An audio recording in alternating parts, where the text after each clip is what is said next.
Welcome back to the channel.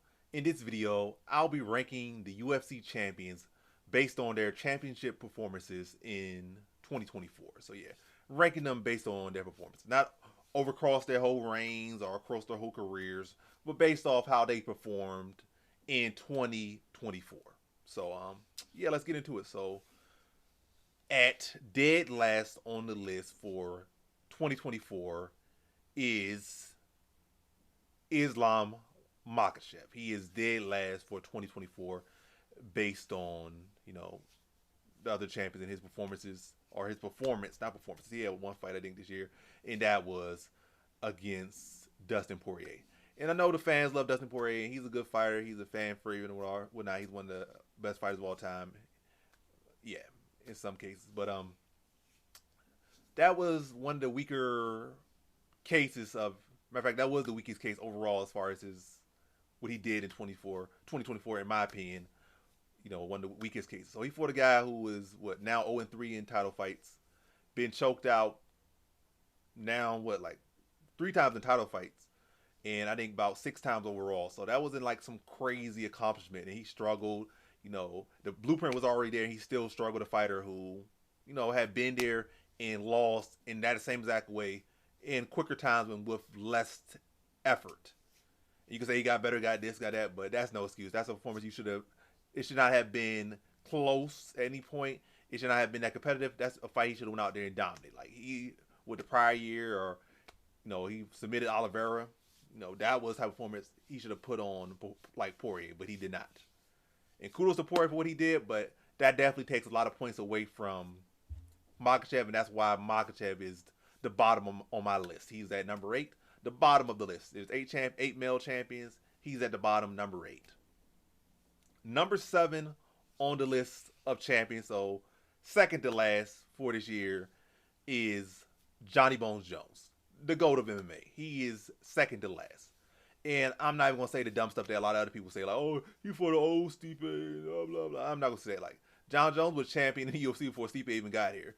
John Jones has way more malice than Stipe, way more malice than anyone. And yes, it might be a little bit younger, but it's not a case like, oh, this guy was this young up and coming champion who just touched grass for the first time, and now he's fighting this old champion. John Jones, again, been the champion longer than Stipe was even in the UFC. Like he's been at the championship level, came on injury, did this and that. So, and on top of that, you can say, oh, Stipe was coming off a knockout loss. He didn't get hit with like a going in with a puncher and get knocked out by a punch. He got kicked to the body. No one has ever stopped Stipe by a body, like a spinning back to the body. No one has ever like put on such a complete performance against Stipe, like just dissecting him like that. Yeah, it's definitely gonna take points away from Stipe not, being in his prime. Definitely gonna take points away from Stipe from not, from Jones, because Stipe wasn't like on some winning streak. He wasn't like in his prime and on a winning streak. He wasn't the reigning champion. He has some stuff to take away from him, but overall, again, as a guy, two legends went against each other, and they both have a lot of mileage. John Jones had more. There's some absence, but John Jones was coming off injury, so it's stuff on both sides. Like prior to him coming to heavyweight, John Jones had him for like 3 years. Then he beat Cyril Gahn, and then leading up to this fight, he had an injury. So like they both had stuff going on, and on top of that, it's not like again, it's not like John Jones was a guy who a fresh champion. Like imagine like, oh, it's Aspinall, this guy who just got here. He's 31, it's right smack in his prime, and he's fighting Stipe. Now it's a guy who has more mileage than Stipe. Might be like 2-3 years younger, but he actually the one that has more mileage. He actually the one that has twice as much championship experience and championship mileage and baggage. But yeah, John Jones fought an amazing performance. Definitely a lot of people hate on that, but I would definitely say he performed way better than Makhachev and beat a much more respectable opponent than Makhachev and did something that no one else has ever done. So John Jones is well above Makhachev as far as 2024. But yeah, rankings only go so far. We going by numbers, so we're not going by points. We're just going by our rankings. So it's 7th and 8th right next to each other, but there's definitely some miles in between the two of them based on their performances. Yeah. So at number 7 is John Jones. Number 6, I'm going to put at number 6.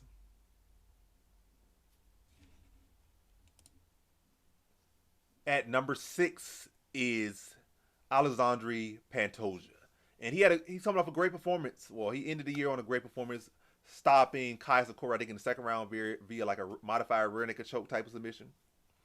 And got him out there. Amazing performance from him. But I don't think that all makes up for his earlier performance that year against Steve Erceg. He had a Steve Erceg performance.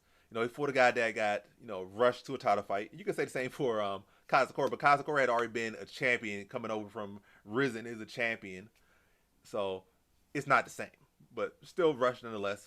You can say for both, but nonetheless, against Erceg should not have given him that much work. He barely got past Erceg, who was a guy who didn't really deserve that spot, but it really was no one else at the time. And then on top of that, Erceg rebounded off that fight by getting knocked out by I'm forgetting his name right now, but he got knocked out. Oh yeah, Kai Kara-France. He got knocked out by Kai Kara-France, so that also diminished that win as well. He struggled so hard, then just for Kai Kara-France to get the fight next against him and knock his opponent out in like the first round or second round, something like that, knocked him out. So that definitely takes stuff away from him. So great performance to end the year, but it was a fun fight, at the beginning of the year, but it's not. It was far from dominant. It was far from impressive as far as like what he should be doing, especially when you're ranking him against the other champions. I mean, what they did this year, the people that hired him, I think they definitely had much better years. He ended the year good, but overall they had much better years than him. And I don't think really any of them had like that rough fight with a guy who really didn't deserve it to be in that spot, like as much as Pantoja did with Steve Erceg. So that's why Pantoja is at number 6. But yeah, but Pantoja is definitely one of the most underrated champions, if not the most underrated champions. He has put up together a great resume, and no one else has, as far as right now, has cleared their division out as good as he has cleared out his division. And like he's beating some of these guys twice, like beat Moreno like twice in UFC, beat Royval twice. Like he's starting to lap his competition. Like no one else is doing that. What he's doing, so underrated. But as far as performances for 2024, Alexandre Pantoja is number 6. All right, and number 5 on the list is Belal Muhammad, the welterweight champion. He is number 5 on the list, and I had to say I had to give him his recognition because I know the security didn't recognize him, and the UFC be forgetting the name and whatnot. Yeah, the UFC and other people will forget the name, but I will not forget the name. You are the welterweight champion, Belal Muhammad, the star, or I don't know where I'm going with that, but yeah, Belal Muhammad, welterweight champion.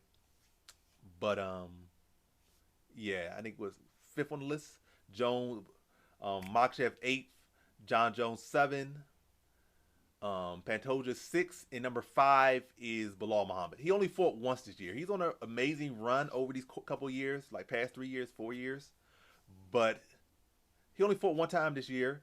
Good performance. Yet again, he was the underdog, and yet again he came up big and was able to win the belt and forever change his legacy in his history, his story. But one fight this year. And I think other guys had similar great success that he did that are above him. And they fought more times this year. So yeah, he had one fight this year. That's one of the big knocks on. He had one fight this year. Was a pretty big underdog, I think. Came through. So that's he did what he needed to do, and he did it impressively. But again, just had one fight. Other guys ahead of him have had multiple fights, came as underdog as well, and won. Well, some of them have done that. But again, I think the difference is a lot of other guys ahead of him have had great performances and multiple great performances where he just had one great performance. And also, I think his performance against Leon Edwards was completely clean. I think Edwards took 2 rounds. Again, that's no flack. Leon Edwards was a good champ, great fighter. And again, he was a favorite for a reason. But nonetheless, good competitive scrap between him and Leon Edwards. He definitely dominated a lot of points in that fight, slamming Leon Edwards on his head at one point. I think rocking him with an uppercut or something at one point. But yeah, again, it just kind of comes down to the fact that it was just one performance. Great performance, but it was just one.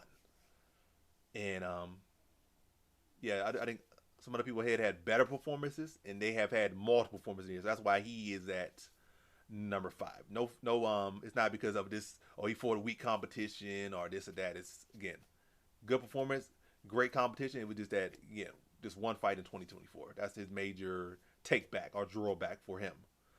And yeah. And at number 4 on the list of champions, based on their performances for 2024, their championship performances, is none other than Dricus du Plessis. And Dricus had a pretty good 2024. Let me see. Yes, number 4 on the list is Dricus du Plessis. Yeah, he had a pretty good 24. He had 2 fights, beat 2 world champions or former world champions. He beat Sean Strickland to get the belt, split decision fight. I feel he lost, but nonetheless, it was a good competitive scrap. He got his hand raised. You can't. At the end of the day, the judges are going to judge, and he won that fight. Then he rebounded, had a great fight with Israel Adesanya, one of the ghosts of MMA. You know, the second greatest middleweight fighter of all time as far as MMA goes. And bit of a grudge match, bit of a little African rivalry going on. But yeah, great fight. And then he was able to, drop around and then rally strong, I think, in the 4th round. And he clip Adesanya a bit, get him to the mat, and then take his back, choke him out. So I think Adesanya performance was much better for him than the Strickland performance. But nonetheless, he won the belt, beat 2 champions that year, and got a definitive stoppage over one of the GOATs of his weight class and of the sport. So that was an impressive performance. Well, 2 impressive performances. Again, I don't feel he won the Strickland fight, but they gave it to him nonetheless. And I ain't going to argue with too much. It was a close fight. He did what he had to do. He got the win. And then rebounded with a finish over, again, a highly ranked fighter. Fighter that's a legend of the sport. And was able to get him out of it. And also a grudge match, a big fight, and got him out of it. So that was 2 good wins for him. And 1 truly impressive performance by him to, again, beat Adesanya and stop Adesanya. Again, like the second greatest middleweight fighter of all time and one of the GOATs of MMA.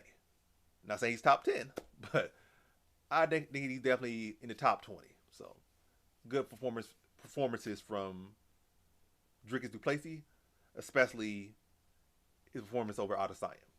So, a good 2024 for him, and that puts him at number 4 on the list. Then at number 3 on the list for 2024, based on performances for champions, at number 3 is Merab Dvalishvili. At number 3, he had 2 great performances of 2024. He just manhandled Cejudo. A little bit of a rough start. He got rocked by Cejudo in the 1st round, but then his fight went on. He just started to dominate. Yeah, as the fight went on, he just started to dominate Henry Cejudo. Former champion, former 2-division champion, Olympic gold medalist, Triple C, went out there and dominated. Just dominated Cejudo in his own aspect of MMA and wrestling. Put that pace on him that no one can keep up with, and again, just drowned Cejudo. Decision victory nonetheless. And then he rebounded with that to get the belt by beating, one of UFC's current biggest stars, and they were pretty much building the whole event around him. They would, he's gonna be this, he's gonna be that. Just for Merab to really dominate O'Malley for the majority of the fight. Maybe not all the round, like you try to do the division and whatnot. Like, Sean O'Malley actually did this and did that. You could argue Sean O'Malley won the fight. I can make a crazy argument that he did possibly win the fight. Crazy argument. But when we look at the majority of the minutes, like the majority of the visuals, Merab was just destroying him, just dominating him, controlling him. Like had whole rounds where O'Malley was not able to get nothing off. Like, so yeah. 2 dominant performances over champions or former champions in 2024. And yeah, Rob had some of the best performances by any champion, and he had 2 of them in the year of 2024. So that puts Merab at number 3. So yeah, amazing year for Merab. Definitely solidified his legacy by winning the belt and in dominant fashion. So that puts Merab Dvalishvili at number 3. At number 2 is Alex Pereira. He had 3 fights this year. Won all 3 by knockout. When he knocked out Jamal Hill, I think at the start of the year, got a rematch with Jerry Prohaska, knocked him out with a head kick. Then crazy fight with Khalil Roundtree. I think he stopped him like a 3rd or 4th round. But yeah, 3 good fights, 3 exciting fights, 3 great performances. Put the stamp on all 3 opponents. He's not at number 2 just for the level of opponents. Not to say that they are bad opponents. Because Jamal Hill, former world champion. Deservingly world champion. Like, a solid fighter. Jerry Prohaska, former world champion. and then two major leagues, Risen and in UFC. So yeah, he beat two former world champions, and he beat Khalil Roundtree, and he fought them all in their strength. They're all strikers. He's a striker, and he beat them at striking. It wasn't a case like he took them down. It was a case that he went to some icky split decision or nothing like that. He went out there and stopped all three of them. And also on top of that, he helped save multiple cards. I don't know if the Jamal Hill fight was necessarily a card saver. I think that was a card saver too. I think that was kind of like it was like a little bit of a short notice as well. I think all three of those fights were like short notice to save cards. So he saved 3 cards this year. Put on amazing performances in all three, highlight reel performances that's still trending. Like the jury knockout is still trending. You know, the stare down, the knockout, that's all still trending. The Jamal Hill one is definitely trending. Especially Jamal Hill ain't helping himself. He's helping Pereira by creating scenes. But yeah, that knockout is trending heavy. Him getting knocked out by Pereira, that's trending. The Roundtree fight, one of the best fights of the year. Matter of fact, they gave fight of the year to Gaethje versus Holloway when it really was like a performance of the year, but it wasn't the fight of the year. I'm not gonna say Roundtree versus Pereira was the solidified best fight of the year, but I would say that was a much better fight than overall than Holloway versus Gaethje. But nonetheless, he had 3 great performances, highlight reels in all throughout those fights. Beat 2 former world champions, 2 highly skilled fighters, stopped 3 fighters, and yeah, so that puts him at number 2 for multiple reasons, not just one, multiple reasons. He's at number 2. But the fighter of the year, the champion of the year, is Ilia Topuria. The featherweight champion, Ilia Topuria, is the fighter of the year. The champion of the year. I keep saying fighter of the year, but either way, you get what I'm trying to say. He is the champion of the year. The MMA awards might have gave it to Pereira, but I didn't go with Ilia. And I'm not even going to try to glaze up Ilia Topuria's win, or at least his Volkanovski win too much. The Max Holloway win is really the one that gets it over the top. Because Max Holloway had a statement year, and then he just, or a statement performance, like he was off to a great start. But, yeah, Topuria just took all his steam. But as far as Volkanovski, that's a great win. That's the win that got him the belt. That was the win that got Ilia Topuria his belt. And beat one of the greatest featherweights of all time. And then rebounded after that and got another win over one of the greatest featherweights of all time. So 2 of the greatest featherweights of all time fell to Ilia Topuria in 2024. So yeah, great year for Ilia Topuria. But again, I will take some points from the Volkanovski win. Volkanovski was riding lost to a close fight to Makhachev, I think, the prior year, and then rebounded with a win over Yair Rodriguez. Then in 2024, got knocked out by Islam. And then I think he kind of returned too soon. And also, on top of that, cutting back to 45 and kind of pushed into his mid to late 30s now. It's not like he beat Volkanovski wow, Volkanovski was on a winning streak. Volkanovski was over his past 3 fights, he was 1-2. So it's not a case he beat a guy who, the Volkanovski, after coming off a win over Holloway on an 8-fight winning streak, 10-fight winning streak, he beat a Volkanovski coming off a knockout loss. A knockout loss he took a lot of damage in. And again, cutting back to 45, going in there with a heavy hitter. Yeah, so I'm going to take points off for that. But nonetheless, still, Volkanovski, regardless, is one of the greatest featherweights of all time. Knocked him out. Then parlayed that with a knockout over Holloway, who no one has ever knocked out before. People have barely even rocked him. Been in with some of the heaviest hitters, some of the best strikers. Never really even officially dropped. I think he has been dropped by, now he's been officially dropped by Gaethje and unofficially dropped by Poirier, but yeah. Few and far between. He's the most hit fighter in UFC history, but again, probably touched the canvas twice due to punches and never been knocked out, never been TKO'd, just for Ilia Topuria to finally put the stamp on him, knocked him out. Great performance from Ilia Topuria. 2 great performances from Ilia Topuria. And yeah, no one else has beat 2 of the GOATs of their weight class in that year, let alone stopped them in the way that Ilia Topuria did. Yeah, I could take points away from the Volkanovski fight, but at the end of the day, I'm going to give him respect for that win. and then again parlaying with Max Holloway just puts him over the top. And it's hard to really say anyone did anything, had a more impressive 2024 among champions, or really anyone that year. So yeah, Ilia Topuria, for me, had the best performances of any champion in the year 2024. Yeah, Pereira get those brownie points by saving cards for sure, but I'm mainly basing this based off like who you beat and how you beat them. And yes, Pereira stopped all his opponents, but yeah, none of his opponents were as good as Holloway or as great as Holloway. Not to say they're bad. I just feel like Volkanovski and Volkanovski and Holloway are pretty much better wins than anyone else has had in 2024. And to beat both of them and stop both of them, and the fact that both of them are goats in that weight class, or like the top three among the top three in that weight class, and for them to knock both of them out back to back, yeah, no other champion tops that. So yeah, that's the list. Gonna run through it real quick. At number 8, Makhachev. The Poirier win, just I don't rate it that much. I don't rate it like that. Number 7, Jon Jones. Only one fight this year.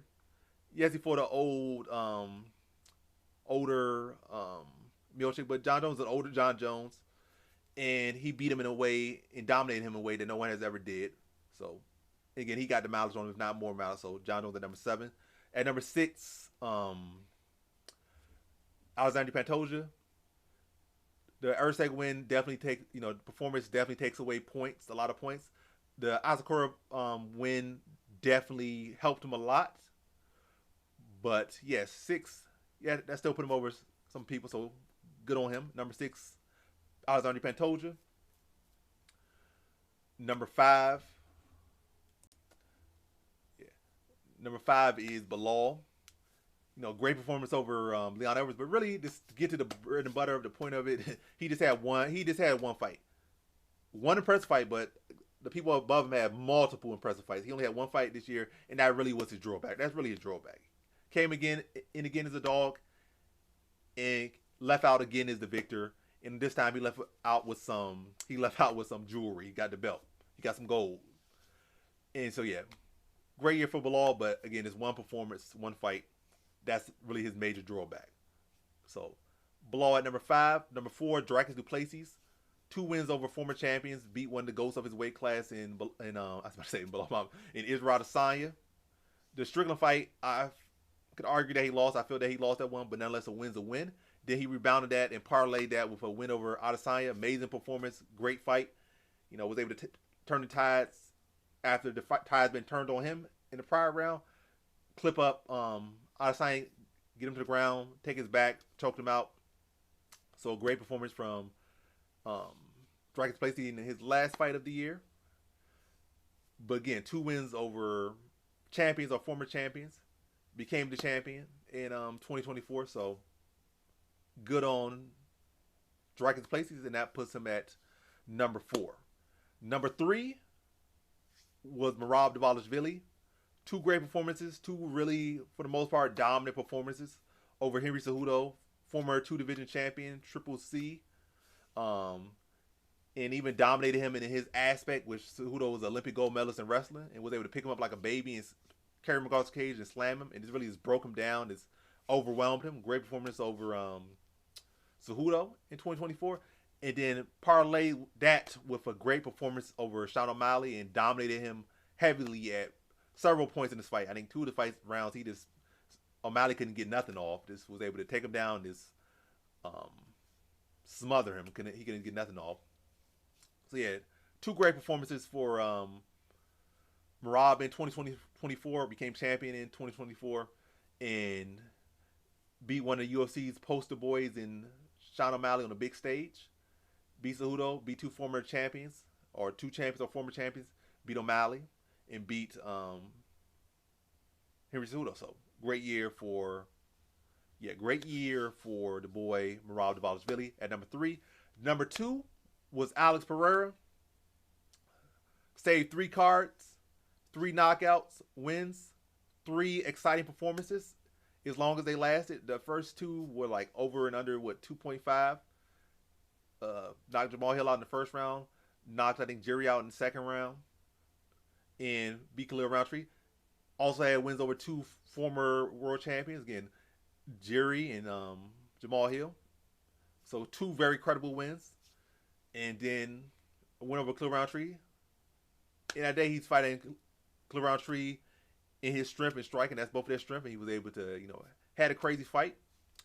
Fun fight. Maybe take some points away. That fact that he did struggle with Roundtree, he should have ran him over. But nonetheless, you got to give him points for saving cards like he did. And you got to give him points for putting his stamps on all these opponents.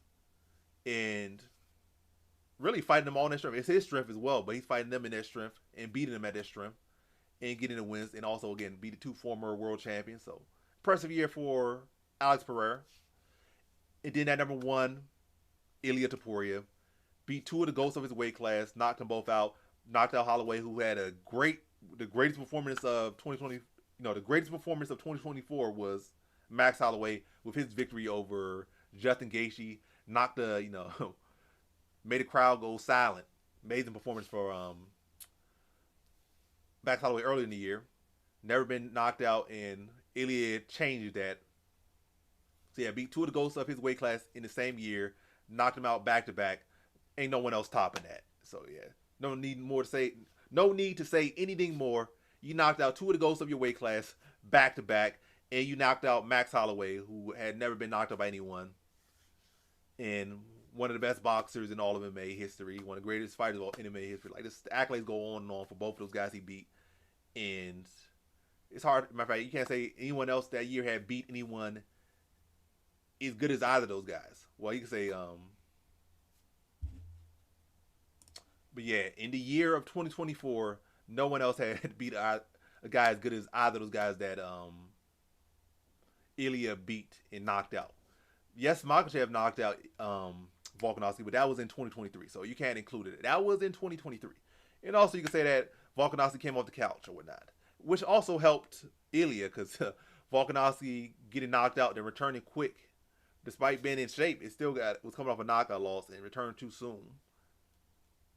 That plays a factor, but nonetheless, the outcome is the outcome. And I don't think anyone in that year really, you could say, beat anyone as good as either the people that Ilia not only beat but knocked out, and also extra points for beating GOATs in that respective weight class that he did beat them in. So Ilia had the overall best performances of any champion in 2024. And that's been the video. Thanks for watching, you guys. Like, comment, and subscribe. Share the video too. And that's all, folks. Peace out.